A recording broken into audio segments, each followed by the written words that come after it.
Everything changed in a matter of seconds. I mean, literally seconds. When the NFL dropped the 2026 regular season schedule, there was an audible, heavy silence inside the Carolina Panthers front office. You could have heard a pin drop. The fate of a franchise, the legacy of a coaching staff, and the entire trajectory of what is going to be a grueling, punishing season, it was all dictated in an instant. And the craziest part? It wasn't dictated by the talent on their roster or the moves they made in free agency. It was dictated by the sheer, terrifying reality of the calendar. Welcome to NFL Nexus. Look, if you want to understand the true pulse of the league and the unseen, under-the-radar forces that literally make or break a franchise, you are absolutely in the right place. Make sure to subscribe to the channel, like this explainer, and comment below on what you thought as we go through today's deep dive. Seriously, we love hearing your takes. And hey, if you want to truly support the channel and keep these cinematic, documentary-style explainers coming, consider becoming a channel member. What we are unpacking today is not just a list of dates, it's not just a list of opponents on a piece of paper. It is a survival test, a relentless, unforgiving gauntlet designed to break teams apart, both physically and mentally. By the end of this explainer, you're going to see exactly why the stakes for Carolina have literally never been higher, and why, if they aren't careful, the 2026 season could be completely over before the leaves even start to turn. The schedule of a conference champion. Let that phrase just sit with you for a second. Actually, say it to yourself. Deliver it like a heavy blow. The schedule of a conference champion.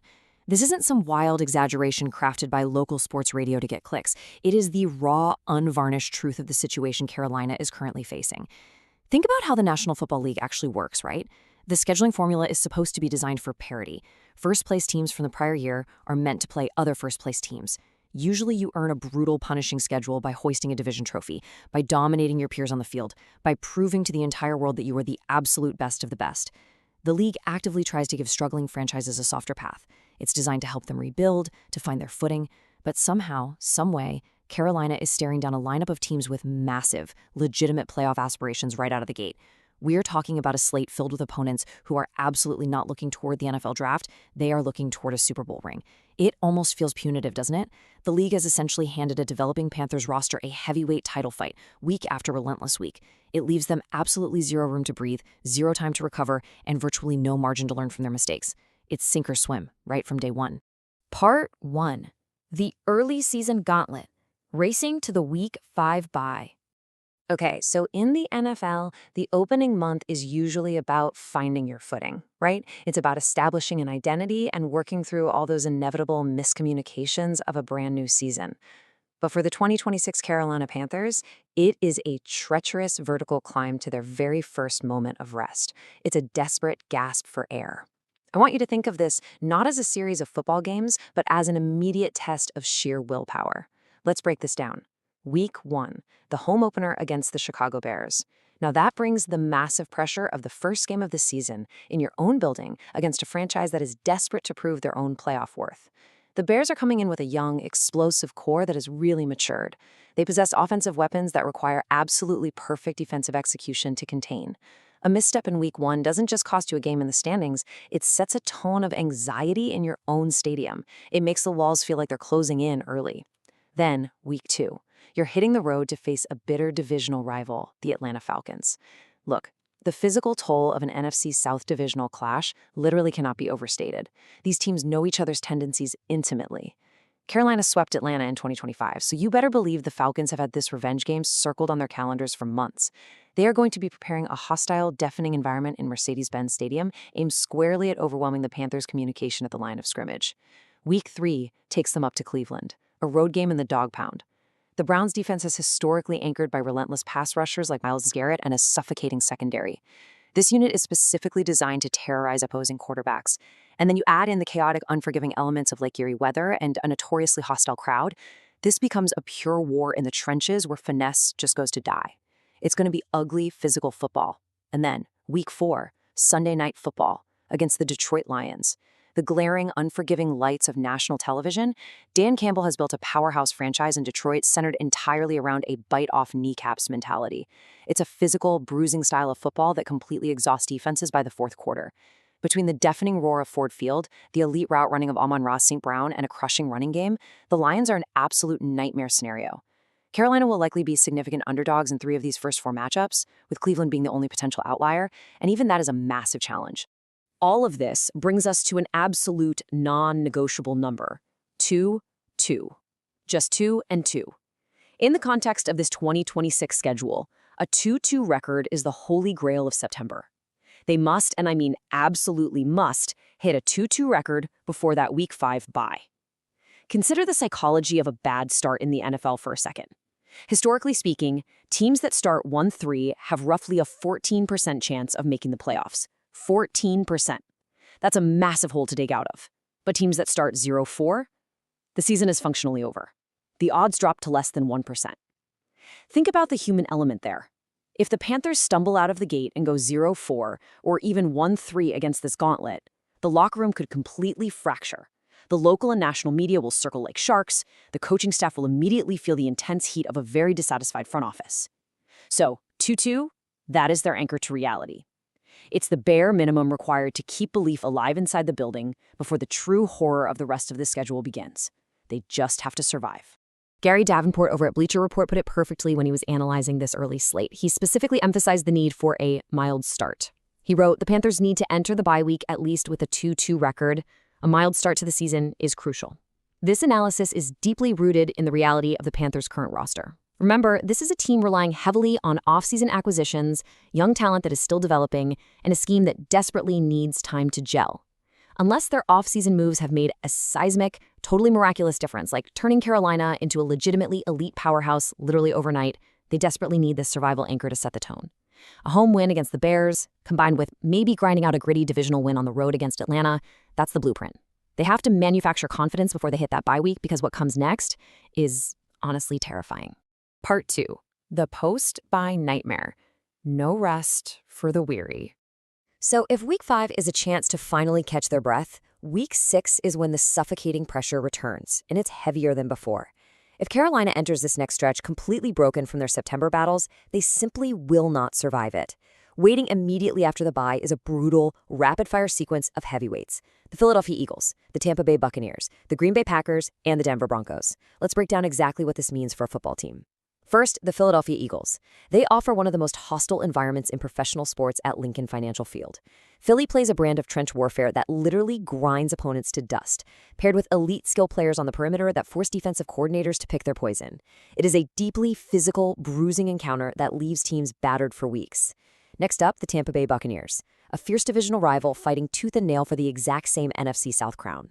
Todd Bowles' defensive schemes are a labyrinth of exotic blitzes designed specifically to confuse and punish young quarterbacks. And because it's a divisional game, the intensity is automatically dialed up to a fever pitch. There are no secrets here, you guys, only violent execution. Then, you've got the Green Bay Packers. You're dealing with the ascension of their offensive scheme, the elite quarterback play of Jordan Love, and the undeniable mystique of playing such an iconic franchise. The Packers stretch the field both horizontally and vertically. They force defenses to sprint endlessly for 4 full quarters, which is the ultimate test of the sheer cardiovascular conditioning of a defense. And finally, the Denver Broncos. So you are taking a Carolina team already battered and bruised from the Eagles, the Bucs, and the Packers, and you're sending them out into the thin air of mile-high altitude. You combine Sean Payton's ruthlessness as an offensive play caller with an out-of-conference opponent that plays a deeply physical style of football. It is a relentless 4-week crucible deep into the fall. There is absolutely no soft landing here. There is no get-right game on this list. Broadening the lens a bit to look at the massive scale of the overall threat, the true scope of this 2026 season becomes staggering. Across the entire campaign, Carolina faces 6 teams that made the 2025 playoffs. 6. The Bears, the Eagles, the Packers, the Broncos, the Steelers, and the Seahawks. That alone is a monumental hurdle for any franchise. But then you add in the Detroit Lions. And then you factor in the Baltimore Ravens. Facing Lamar Jackson is a singular nightmare in the NFL. His dual threat capability breaks every traditional defensive rule and requires exhausting sideline-to-sideline discipline for 60 full minutes. And wait, we haven't even mentioned the Cincinnati Bengals. A complete wildcard game against a team possessing one of the most high-octane passing attacks in the entire league. Trying to contain Joe Burrow, Jamar Chase, and that precision offense is the kind of task that keeps defensive backs awake at night staring at the ceiling. The sheer volume of elite quarterbacks and suffocating defensive fronts Carolina has to face is historic. It's almost unprecedented. Which naturally leads us to ask this critical, lingering question. Are the Panthers uniquely cursed?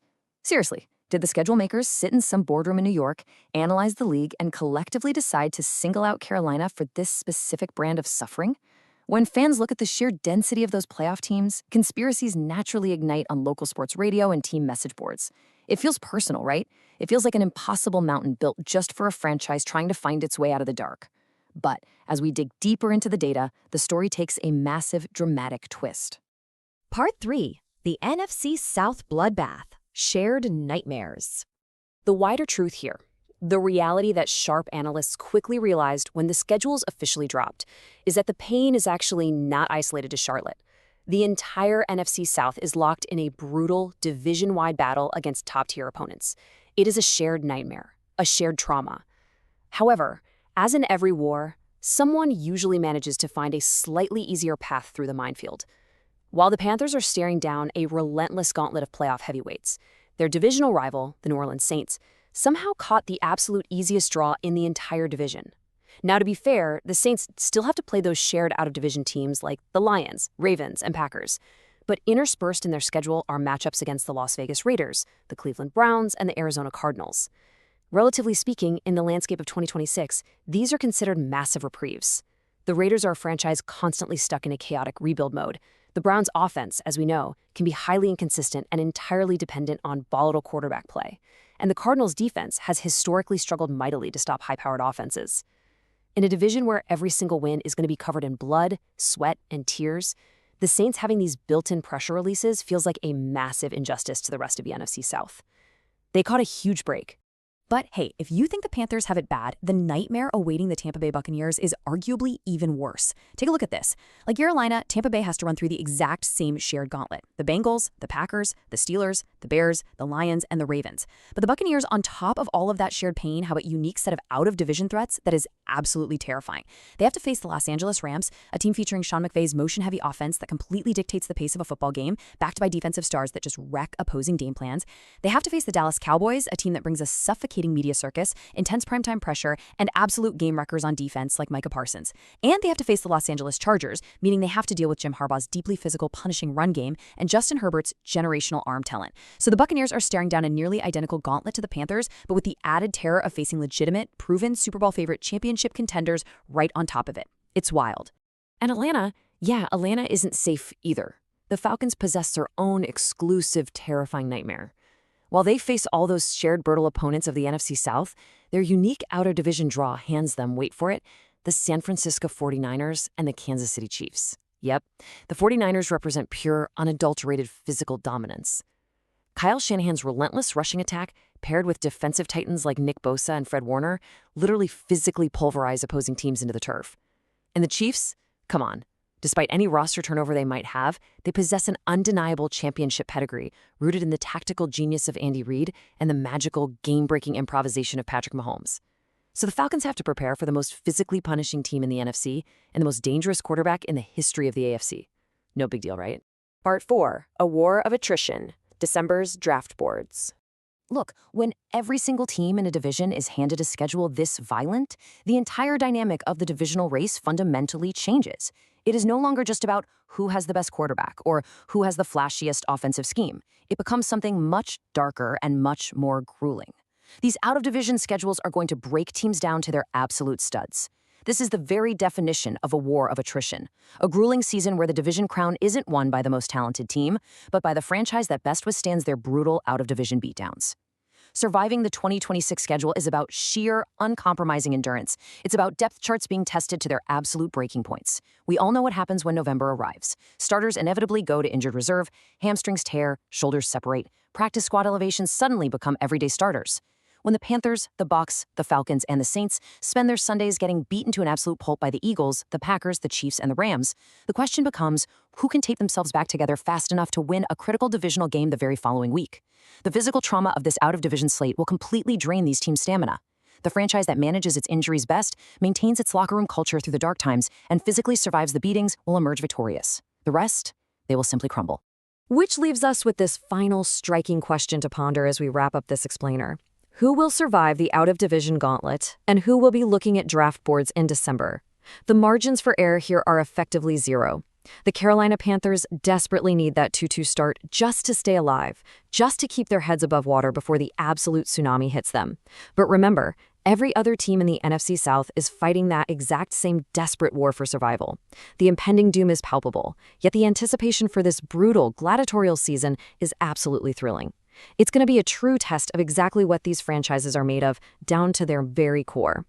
Thank you so much for diving into the details with us today here on NFL Nexus. If you appreciated this deep dive into the smallest, most crucial details of the impending 2026 season, please make sure to subscribe to the channel, hit that like button, and let us know in the comments below.